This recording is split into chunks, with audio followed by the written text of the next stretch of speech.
नमस्कार दोस्तों, स्वागत है आप सबका मेरे YouTube चैनल मेरी गिलहरी पर। आज बात करते हैं 90 के दशक के लड़के और उनकी आशिकी के बारे में। कहीं ना कहीं हम लोग भी इस कहानी से थोड़ा बहुत जुड़े हुए हैं। छोटी सी कहानी है और इस कहानी के सारे किरदार काल्पनिक हैं।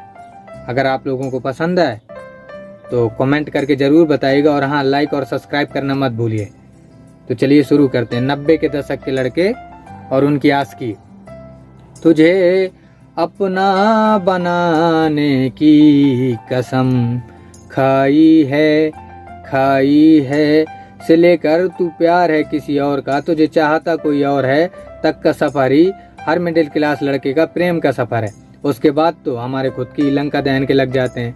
हम यूपी बिहार से हैं भैया, यूं तो बनारस जाने वाली बस में तुम तो ठहरे परदेसी, साथ क्या निभाओगे सुनते हैं। और लखनऊ कानपुर मौदा बस में जाते वक्त का हो भौजी और हमका इश्क हुआ है यारा सुनने लगते हैं। और वैसे भी भैया हमारे यहाँ शादी में जब तक हाय रे होंठ लाली हाय रे कजरा और गोरी तेरी चूनर ब लाल लाल रे नहीं बसता ना, तब तक हम यूपी बिहार के लौंडे अंदर से मंत्र मुग्ध नहीं हो पाते। खैर तो भैया हम यूपी बिहार की बात करेंगे। हमारे यहाँ का लड़का हर मिडिल क्लास ग्रैंड के लड़के को एक उम्र में आने के बाद प्रेम की कक्षा में स्थानांतरित कर दिए जाते हैं। हालांकि उस समय तक हमें भी नहीं पता होता कि हमें प्रेम नहीं हुआ है या प्रेम नहीं हुआ था, इसलिए बैकग्राउंड में संगीत बजना अति अनिवार्य था।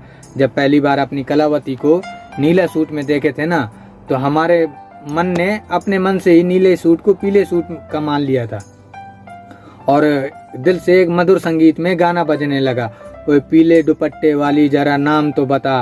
अब खैर अपने प्रिय मित्र राम खिलावन जिसके साथ गिल्ली डंडा खेलते समय हमने अक्सर तेरे जैसा यार कहाँ ऐसा यार आना जैसा मधुर गीत गाया था, उसी मित्र के साथ लग गए लड़की का पता ढूंढने में। काफी मशक्कत के बाद मैडम की ट्यूशन जाने का, स्कूल आने का, स्कूल से जाने का समय भी पता चल गया। अब मन के दर्पण में इश्क रूपी लल्लू महाराज द्वारा उनके स्कूल आते ही बैकग्राउंड में संगीत बजने लगता था कि बहारों फूल बरसाओ मेरा महबूब आया है। संगीत में स्त्रीलिंग को पुल्लिंग को अपने आप हम लोगों ने आया को आई मान लिया। फिलहाल उनसे आज पहली बार हमारी नजर मिली। नजर मिलती ही दिल 144 बार धड़कने लगा और दिल के बॉटम लेवल में तुझे देखा तो यह जाना सनम प्यार होता है दीवाना सनम बजने लगा। धीरे धीरे हमारे मित्र राम खिलावन हमसे दूर होते गए और कलावती के हम करीब होते चले गए। पता ही नहीं चला कि दो की सोन पापड़ी खाने वाले लड़के संगीत रूपी कसमें कब खाने लगे। और धीरे धीरे तुझे अपना बनाने की कसम खाई है इतनी बार खा लिया कि ससुरा धीरे से कसम भी बोला कि चुप कर पगले, रुलाएगा क्या। इसका अपनी रफ्तार से दौड़ रहा था और धीरे धीरे हमारे चेहरे पर मूंछ नुमा हरियर बाल आना शुरू हो गया।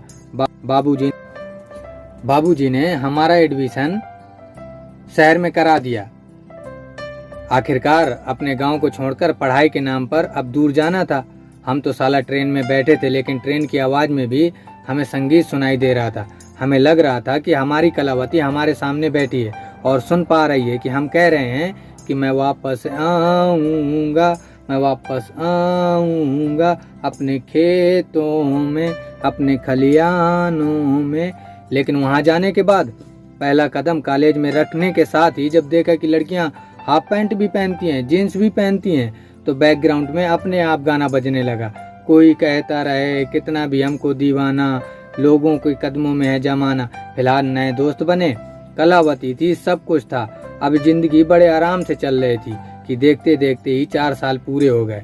आज कॉलेज से जाना है और बैग पीठ पर डालते ही पापा का गाना बजने लगा कि पापा कहते हैं बेटा बड़ा नाम करेगा, फलानी दुनिया में कुछ ऐसा काम करेगा, बजने लगा।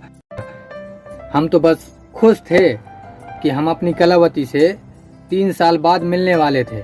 फिलहाल हमारी ट्रेन मौदा पहुंच चुकी थी और हम घर पर जाते ही पानी का पहला प्यास बुझते ही घर वालों से बच बुचाकर जैसे ही कलावती के घर की तरफ बढ़ रहे थे कि हमने देखा कि रास्ते में हमारे परम मित्र राम खिलावन और हमारे बच्चे की होने वाली मेहरारू हमारी कलावती आपस में प्रेम प्रसंग कर रहे थे।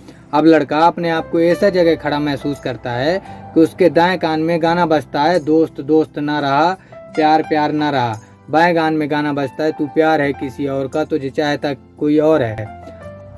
आज 5 साल के बाद उस 15 साल के लड़के के चेहरे पर जो पहली बार हरियर मूंछ पर बाल आए थे ना, वह काले हो चुके हैं।